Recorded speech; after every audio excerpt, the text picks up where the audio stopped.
Before going on to view other options, let's make two more participants join this meeting. One of the participant who has joined is holding a G Suite account. That is myself. I have joined through my individual Gmail account, and then I can copy the meeting code and join through a normal Gmail account.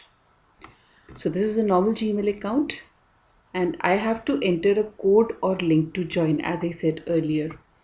So either you can type the link that you received directly in the address bar to join a meeting, or you can copy the link from there, this 10-letter link.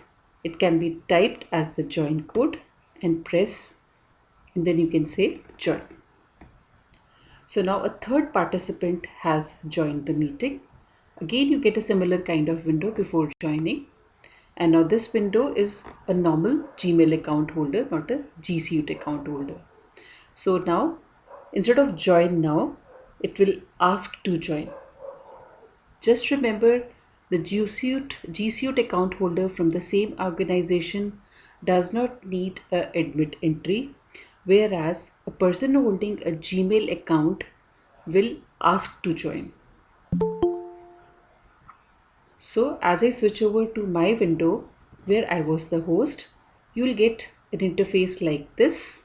You'll get a window like this where you'll be asked that someone wants to join this call and the name of the person who wants to join the call. If you don't want this person to enter, you can say deny entry. But if you want this person to join the meeting, you can say admit. So now there are three participants. One is the meeting host and two participants have joined the meeting. So now let's look at the other parts of this window. So here you can see the list of participants. Now this is the meeting host who started the meeting. These are the two participants, that is myself. Once from the one account is a G Suite account and the other account is a normal Gmail account. Being a meeting host, I have a facility that I can either remove these participants or I can pin them to the screen. Pin them to the screen means this participant will always be visible on my screen. And if I say remove from meeting, this participant is going to be removed from the meeting. So let me not remove this G Suite account holder, but let me remove this Gmail account holder. This account holder can be removed by clicking on remove from meeting. So this participant is going to be removed. In case you feel that this participant is misbehaving, not a person invited by you, you can fill out an abuse report and this report will be sent to Google. Otherwise, if I am not sure I want to remove this participant, it was done by mistake, I can say close. Also, the meeting host has a provision for muting a participant who has unmuted himself or herself. A meeting host can always do it. Further, the meeting host can invite participants by sending them emails. By clicking on Add People icon, a window opens up where you can type the email IDs of the participants so that they can receive mails and join the meeting. The participants who are invited to the meeting do not need to be admitted by the meeting host. Next, the participants and the meeting host can chat with each other through this chat interface. So anybody can write a message on the chat window and that will be visible to the other participants unless the host has disabled chat for participants. So the chat window can be closed by the meeting host by clicking on this button. So in case this button is turned off, then the chat window won't be available to all the participants. But if this button is in an on position, it indicates the users can chat with each other. Now when I close this window, I can access the chat box from here also. And then next is the timing. Next to the chat box window, the current time is displayed and adjacent to it is displayed the name of the Google Meet user and the user's icon or user's live streaming if the camera is on is visible here. Also, the user can check whether his or her microphone is muted or unmuted. Lastly, let's consider the options available on three dots at the bottom of the screen. We can see a lots of options available here. The first option that can be seen is availability of whiteboard to the Google Meet user, so that if the user wishes to write anything on whiteboard or draw anything, this app can be used. Nextly, an option for recording the meeting is available.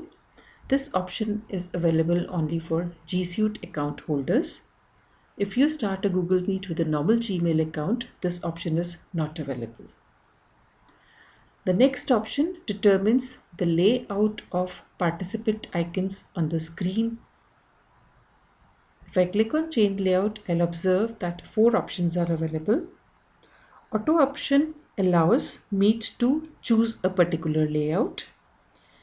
The layout chosen depends upon the machine or browser the user is using. Participants can be placed in a 3x3 or 4x4 grid on the screen. During presentation, the presentation takes up a larger part of screen on the left side and the participants are shown on the right side. Nextly, if I choose the tiled representation, then I can see the grid view of participants. As you can see in the background, there are just two participants and they are placed side by side. But in case the number of participants is more, they are placed in a grid of 4x4, 5x5 as is the requirement. And as you can see that I can increase the number of tiles from the option available at the bottom of the screen. The next option is Spotlight. Spotlight is going to show a full screen layout to display the current presentation or the active user or a pinned participant. In case a participant is pinned, that participant will always be available on the screen. The last option available under layout is sidebar option. In sidebar option, there is one main image of participant or presentation on the left part of the screen, while you will see the images or icons of other participants on the right side of the screen. So this is how a user can choose any of the layouts.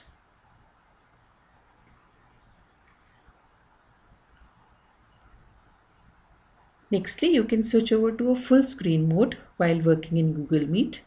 If you want to use the entire area of the screen to view a presentation or to view the number of participants, you can switch over to full screen mode. When we switch over to the full screen mode, you will find that I do not see the browser header at the top, or I don't see the taskbar at the bottom of the screen. The entire screen is taken up by Google Meet. And to switch back to normal view, I just need to press the escape key and I am back to the normal mode. The last, also you can see that I can turn on and turn off captions from this menu also. It's available on the screen also, and this is a second place from where you can have a control over the options. The captions can be turned on or off from. Lastly, through the settings option, you can control the audio and video devices attached to your computer. As you can see, for audio, microphone and speakers are used and they can be adjusted through this interface. You can change the microphone you are using or the speaker set that you are using by this option, because it will list all the speakers available on your device and you can choose the speaker most appropriate for the current Meet session. Similarly, you can select a video device which you want to work with. Suppose you have an inbuilt camera and a webcam with a better resolution attached to your computer, then you can select the device with which you want to work. Also, you can change the resolution of the video that is sent from your device. Two options are available. 720 is a higher resolution, which will send a better quality picture but will take up higher internet bandwidth.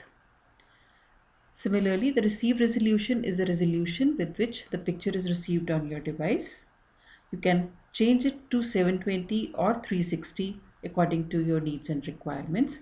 In case you want to improve the picture quality, you can switch over to high definition, but again, it requires more data and hence a higher bandwidth.